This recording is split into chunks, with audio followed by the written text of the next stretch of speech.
सबों को जय यीशु। प्यारे भाई और बहनों, इन दिनों हम महिमा के भेदों पर मनन चिंतन कर रहे हैं। आज महिमा के दूसरे भेद पर हम मनन चिंतन करेंगे, प्रभु यीशु का स्वर्गारोहण। और इसके लिए हम प्रेरित चरित्र अध्याय 1 पद संख्या 6 से 11 हम पढ़ेंगे, जहाँ पर लिखा है, जब वे ईसा के साथ एकत्र थे तो उन्होंने यह प्रश्न किया, प्रभु क्या आप इस समय इस्राएल का राज्य पुनर्स्थापित करेंगे?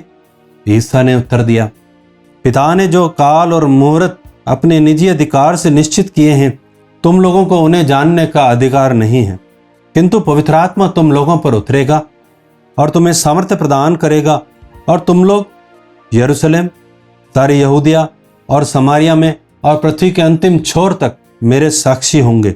इतना कहने के बाद ईसा उनके देखते देखते आरोहित कर लिए गए और एक बादल ने उन्हें शिष्यों की आंखों से ओझल कर दिया। ईसा ने चले जाते समय प्रेरित आकाश की ओर एकटक देख ही रहे थे कि उज्जवल वस्त्र पहने 2 पुरुष उनके पास अचानक खड़े हो गए और बोले, गलीलियों, आप लोग आकाश की ओर क्यों देखते रहते हैं? वही ईसा जो आप लोगों के बीच में स्वर्ग में आरोहित कर लिए गए हैं, उसी तरह लौटेंगे जिस तरह आप लोगों ने उन्हें जाते देखा है। प्यारे भाई और बहनों, आज ये स्वर्गारोहण का पाठ हमें क्या सिखलाता है, इसके बारे में हम मनन चिंतन करेंगे कि स्वर्गारोहण जो है, यीशु ने स्वर्गारोहण के द्वारा हमारे लिए स्वर्ग का द्वार खोला। केवल आपके लिए, मेरे लिए नहीं, पूरी दुनिया के लिए। यानी जब तक सब लोग स्वर्ग नहीं चले जाते हैं, यीशु वहां पर रहेगा। और इसके लिए हम एक वचन पढ़ते हैं, प्रेरित चरित्र अध्याय 3 पद संख्या 21। वहां लिखा है, यह आवश्यक है कि वह उस विश्वव्यापी पुनरुद्धार के समय तक स्वर्ग में रहे, जिसके विषय में ईश्वर प्राचीन काल से अपने पवित्र नबियों के मुख से बोला है। प्यारे भाई और बहनों, प्रभु हम सबको बचाना चाहता है। और तिमुथियों के पत्र में हम पढ़ते हैं, ईश्वर नहीं चाहता है एक भी व्यक्ति नष्ट हो जाए। प्रभु चाहता है हम सब के सब लोग मुक्ति प्राप्त करें और स्वर्ग में जाएं, क्योंकि ईश्वर ने नरक आपके लिए और मेरे लिए नहीं बनाया। मत्ती 25 में हम पढ़ते हैं कि जब वो बाएं जो तरफ के लोग थे उनको बोलते हैं, जाओ उस नरक में, आग में जाओ जो शैतान और उसके दूतों के लिए बनाई गई है। हम लोग कई बार डरते हैं कि हम कुछ गलत काम करेंगे तो नरक चले जाएंगे, लेकिन जो शैतान का साथ देते हैं वो अवश्य नरक जा सकते हैं। लेकिन अगर आप यीशु को विश्वास करते हैं, आपके लिए नरक में कोई जगह नहीं है। आपकी और मेरी जगह है स्वर्ग में। और जब तक स्वर्ग में हम पहुंचेंगे नहीं, प्यारे भाई और बहनों, यीशु को चैन नहीं आएगा, क्योंकि यीशु ने आपको और मुझे अपने लहू देकर के खरीदा है। और खरीदी हुई चीज को जब तक वो अपना नहीं लेंगे, जब तक उसको पजेस नहीं कर लेंगे, तब तक वो चैन से नहीं बैठेंगे। प्यारे भाई और बहनों, ये असेंशन का जो मिस्ट्री है, ये रहस्य हमें बतलाता है कि हमें यीशु के साथ असेंड होना है, यानी यीशु के साथ जुड़ करके हमें पुनर्जीवित होना है।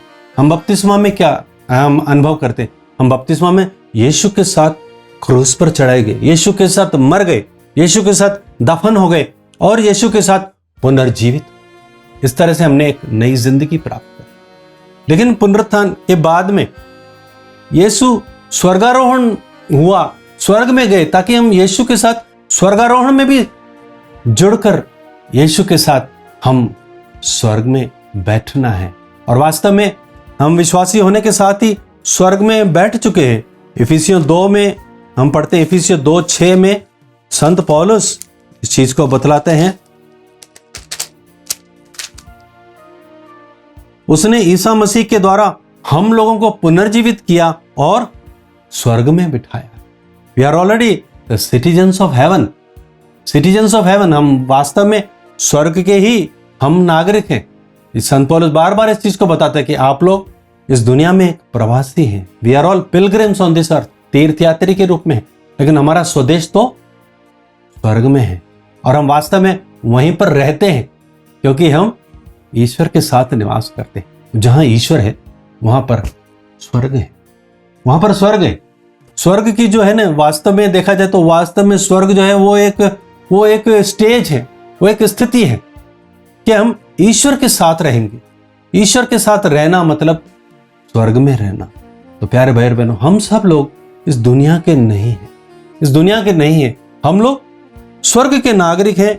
और इसीलिए हमें कुलुस्सियों 3 में पढ़ते हैं कि अगर हम मसीह के साथ जी उठे, कुलुस्सियों 3, 1-3, अगर हम लोग यीशु के साथ जी उठे हैं जो ईश्वर के दाहिने विराजमान है, तो ऊपर की चीजें खोजते रहें।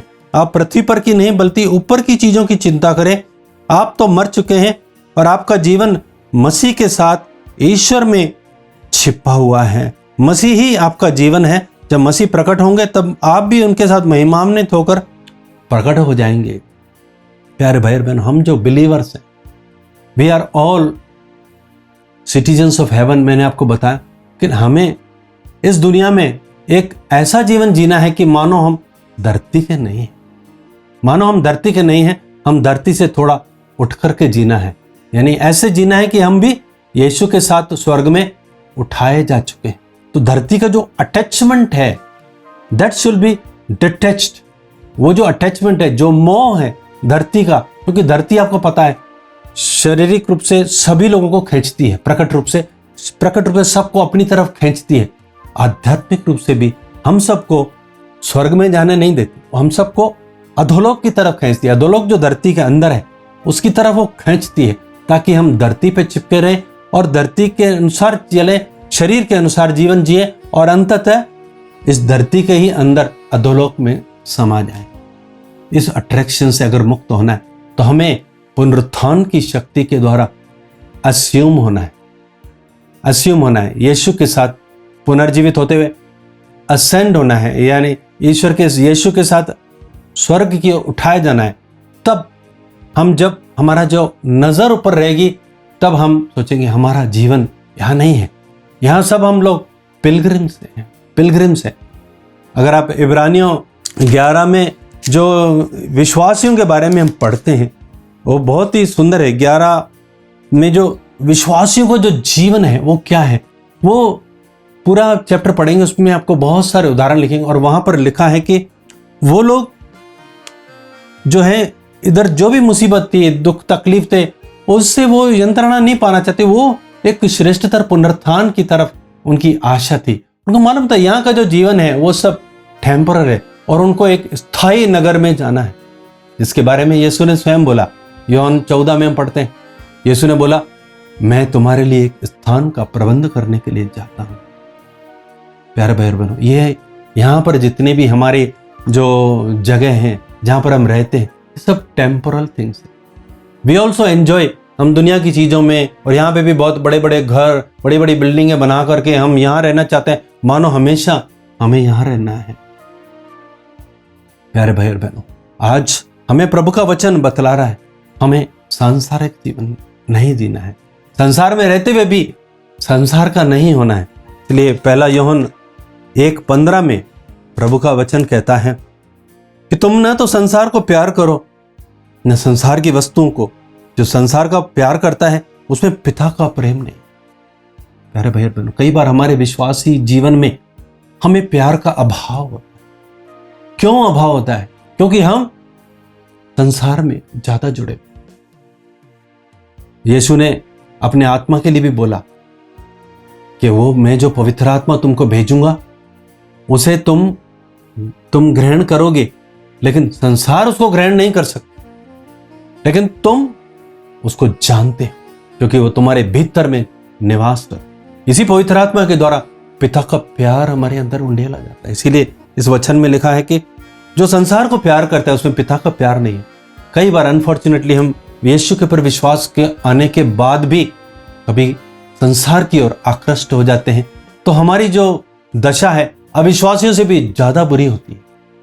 अविश्वासियों से भी ज्यादा बुरी होती है। विश्वासी होने का मतलब ही है कि हम संसार के नहीं हैं, हम संसार के नहीं हैं। एक बार मैं असम में गया तो वहां पर कुछ लोग, वहां के जो गांव के लोग मिले, तो उनको मैंने पूछा, इस गांव के दूसरे लोग वो भी क्या विश्वासी हैं? तो उन्होंने बोला वो लोग संसारिक है। मैं बड़ा मेरे को एकदम आघात लगा इस बात से कि विश्वासी होने का मतलब और संसारिक होने का मतलब। और तब मेरे को समझ में आया कि वहां के जो लोग थे विश्वासी को सांसारिक नहीं बोलते, अविश्वासियों को सांसारिक बोलते। अगर हम विश्वासी होते हुए भी सांसारिक हैं, पिता के प्यार से हम दूर हैं प्यारे भाई और बहन। इसीलिए संत पौलुस गलातियों 6:14 में कहता है कि मेरे लिए, मेरी दृष्टि में सिर्फ क्रूस का महत्व है, और क्रूस का महत्व है और उसी पर मैं गर्व करता हूं। मैं केवल हमारे प्रभु यीशु मसीह के क्रूस पर गर्व करता हूं। उन्हीं के कारण संसार मेरी दृष्टि में मर गया और मैं संसार की दृष्टि में मर गया। प्यारे भाई और बहनों, हम बपतिस्मा में जब मर गए तो हम पापों के लिए भी मर गए, संसार के लिए भी मर गए, ताकि हम एक पुनर्जीवित जीवन जिए। और न केवल पुनर्जीवित बल्कि ईश्वर की ओर उठा हुआ, दृष्टि स्वर्ग की ओर लताते हुए। स्वर्गदूत बोलते हैं, ऊपर क्यों देख रहे हो, ऊपर क्यों देख रहे हो? यही ऐसा वापस आएंगे, उस आशा में हम लोग जीवन बिताएंगे। यीशु हमें लेने के लिए आएगा। अगर दुनिया की एंड होगी तब, नहीं तो जब मैं मृत्यु होगी तब मुझे लेने के लिए आएगा। इसका मतलब यह नहीं है कि हमें उसकी सेकंड कमिंग के लिए सिर्फ इंतजार करते रहना है। सेकंड कमिंग के लिए हमें इंतजार करता नहीं। हमें क्या बोल के गया यीशु ने स्वर्ग में उठाने से पहले? क्या बोला? पवित्र आत्मा तुम पर उतरे, तुम यरूशलेम, यहूदिया, समारिया और सारी दुनिया में मेरे साक्षी। हमें प्यारे भाई और बहनों यीशु के ऊपर आंखें गड़ा के रखनी है, इस आशा के साथ कि यीशु आने वाले हैं, और अपने पुनरुत्थान का साक्षी पवित्र आत्मा के द्वारा सदा देते रहना है। प्यारे भाई और बहनों, आइए इस आशा के लिए हम प्रार्थना करें। आज इस वेद पर मनन करते हुए प्रभु इस वेद की कृपा हमें दे, ताकि हम भी स्वर्ग में आरोहित जीवन जिए, हम भी यीशु के साथ मानो आरोहित हो जाएं और पिता के दाहिने विराजमान होकर हम भी यीशु के साथ प्रार्थना में संलग्न हो जाएं और इस दुनिया में अपना मन न लगाएं, बल्कि सिर्फ और सिर्फ ऊपर की चीजों पर हम मन लगाएं। आमीन।